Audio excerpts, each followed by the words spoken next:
Hello everyone. So welcome to Jaidev classes for JRF in political science. आज की हम लोग क्लास में डिस्कस करने वाले हैं इग्नू के क्वेश्चंस को। तो स्टार्ट करते हैं। तो मैं daily plus and special classes मेरी अन अकेडमी पे हो रही हैं। मैं डेली क्लासेस ले रही हूँ। डिटेल कोर्स मेरा स्टार्ट हो गया है आज से।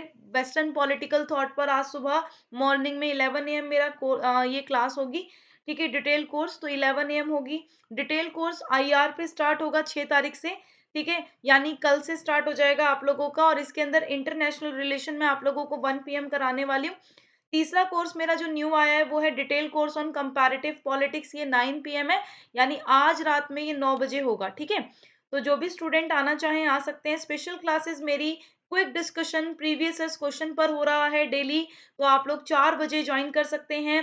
Practice until you master it weekly full mock test हो रहे हैं, यूनिट बेस्ड टेस्ट हो रहे हैं। अन अकेडमी का प्लस सब्सक्रिप्शन, आइकॉनिक सब्सक्रिप्शन आप ले सकते हो। इसके अलावा टेलीग्राम चैनल हमारा ज्वाइन कर सकते हैं आप लोग, लिंक डिस्क्रिप्शन बॉक्स में है। और हमारे टेलीग्राम चैनल का नाम है Jaidev classes for JRF. Don't forget to subscribe our channel. This is Meenakshi Singh. और आज की देखिए यहाँ पर आप लोग क्या कर सकते हो। आज मैंने इतने सारे कोर्सेज स्टार्ट किए हैं, आप लोगों को पता है 3 कोर्सेज मेरे शुरू हुए हैं, है ना। तो प्लस और आइकॉनिक सब्सक्रिप्शन आप लेकर आ सकते हो। जब आप इन सब्सक्रिप्शन को लोगे, चाहे 12 मंथ का ले लो, 24 मंथ का ले लो, तो आपको जो ये प्लान है ना, ये इतने का नहीं पड़ेगा, ये कम का पड़ जाएगा। बस आपको मीनाक्षी लाइव यूज करना है रेफरल कोड में, और आपको 10% का डिस्काउंट मिल जाएगा। चलो, तो आप लोगों की काफी ज्यादा डिमांड होने की वजह से मैंने दोबारा से इन क्वेश्चंस को करवाना स्टार्ट करवाया है। तो मैंने लास्ट क्वेश्चन आप लोगों ने देखा होगा, जो पार्ट था थर्ड, उस लास्ट पार्ट में मैंने आपको एक क्वेश्चन दिया था। और वो क्वेश्चन ये था कि कौन सी कमेटी ने रिकमेंड किया था रिजर्वेशन, फर्स्ट टाइम की महिलाओं को रिजर्वेशन दिया जाना चाहिए पंचायती राज में। तो यहाँ पर कौन सी कमेटी होगी। तो काफी बच्चों का इसमें 2-3 बच्चों का आंसर ठीक आया। तो P K Thungon committee is a correct answer, ये ध्यान रखना।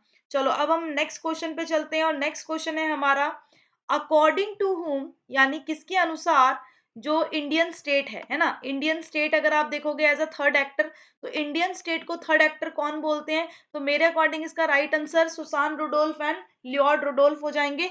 Susan Rudolph and Lloyd Rudolph, अगर आप देखोगे, इनकी परस्यूट ऑफ लक्ष्मी है मोस्ट इंपॉर्टेंट बुक, है ना। इन्होंने इंडियन स्टेट को थर्ड एक्टर कहा। और तीसरी चीज, इन्होंने डिमांड पॉलिटी और कमांड पॉलिटी की बात करते हैं, सुसान रुडोल्फ और लियोड रुडोल्फ। ठीक है, ये ध्यान रखना। तो किसके अनुसार भारतीय राज्य एक तीसरा नायक है। तो यहाँ पर राइट आंसर क्या होगा, रुडोल्फ एंड रुडोल्फ। ठीक है, तो ये ध्यान रखना, ये रुडोल्फ एंड रुडोल्फ यहाँ पर राइट आंसर हो जाएगा। नेक्स्ट क्वेश्चन है आपका, क्रिस्टोफर जेफरलेट ऑथर है किस बुक के। तो क्रिस्टोफर जेफरलेट जो है वो किसके ऑथर हैं। तो इसका राइट आंसर जो होगा वो आपका क्या होगा, Indian silent revolution, the rise of lower caste in North India. ठीक है, तो ये क्रिस्टोफर जेफरलेट ने जो बुक लिखी है, उसका बुक का नाम है India silent revolution, the rise of lower caste in North India. इसके अलावा जो बाकी बुक्स दी हुई हैं उस पर भी हम लोग डिस्कस कर लेते हैं। बुक है caste and democratic democratic politics, है ना। तो ये बुक किसकी हो जाएगी।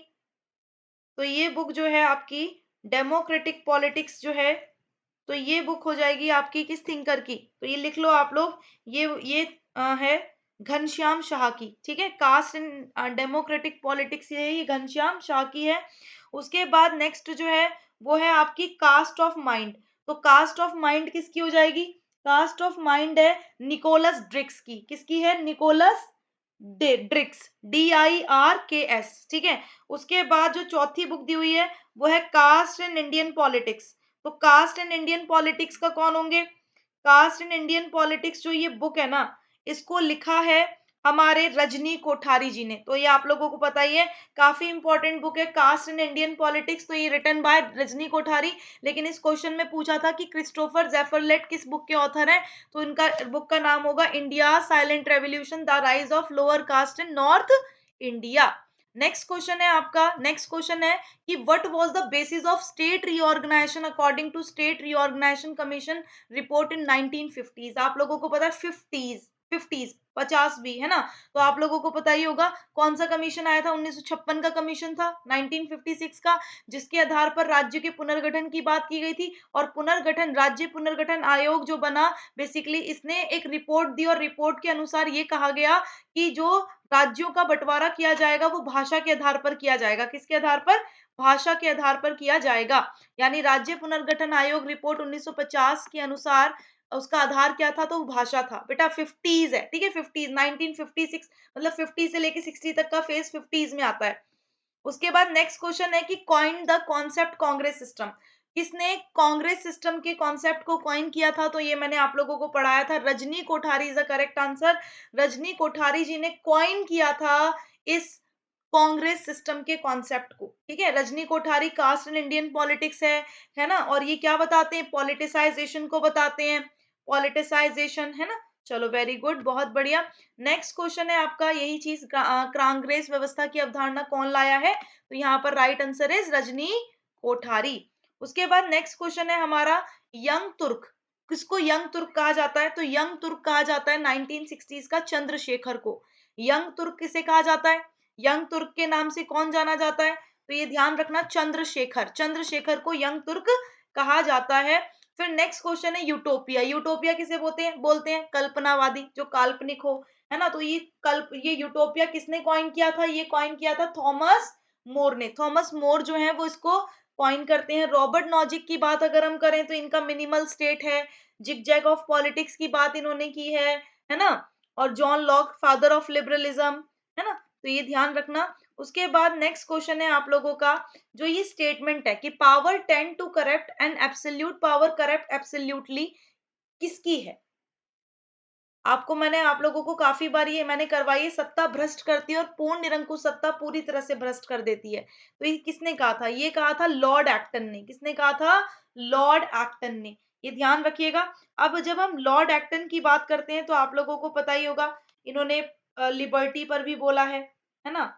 चलो मुझे उसमें लिखकर बताना सारे बच्चे कमेंट बॉक्स में, लॉर्ड एक्टन क्या कहते हैं। तो देखो, पहली बात इन्होंने पावर करप्ट पर बात की थी। इन्होंने हिस्ट्री की डेफिनेशन दी। और लॉर्ड एक्शन एक्शन हिस्टोरियन इनकी मोस्ट इंपॉर्टेंट बुक है। ये पावर पर बोलते हैं और इनकी पावर टेंड्स टू करप्ट वाली बहुत ज्यादा इंपॉर्टेंट कोटेशन है। उसके बाद नेक्स्ट क्वेश्चन है आपका, कौन सी कंट्री ने अडॉप्ट किया था फेमिनिस्ट फॉरेन पॉलिसी को first time in the world? तो बेटा ये ध्यान रखना, देखो फेमिनिस्ट फॉरेन पॉलिसी या फेमिनिस्ट डिप्लोमेसी भी इसे कहा जाता है। तो इसे किया था स्वीडन ने। किसने किया था? स्वीडन। अब देखो ये कॉन्सेप्ट जो है ना, इसमें स्टेट को प्रमोट किया जाता है। स्टेट क्या करता है? नहीं, स्टेट क्या करता है? प्रमोट करता है उन वैल्यूज को, गुड्स को, जिससे हम अचीव कर सकते हैं जेंडर इक्वालिटी, जिसके माध्यम से हम लिंग समानता को ला पाए और हम गारंटी दे पाए सभी वुमेन को कि वो एंजॉय कर पाएंगी अपने ह्यूमन राइट्स को डिप्लोमेटिक रिलेशन में।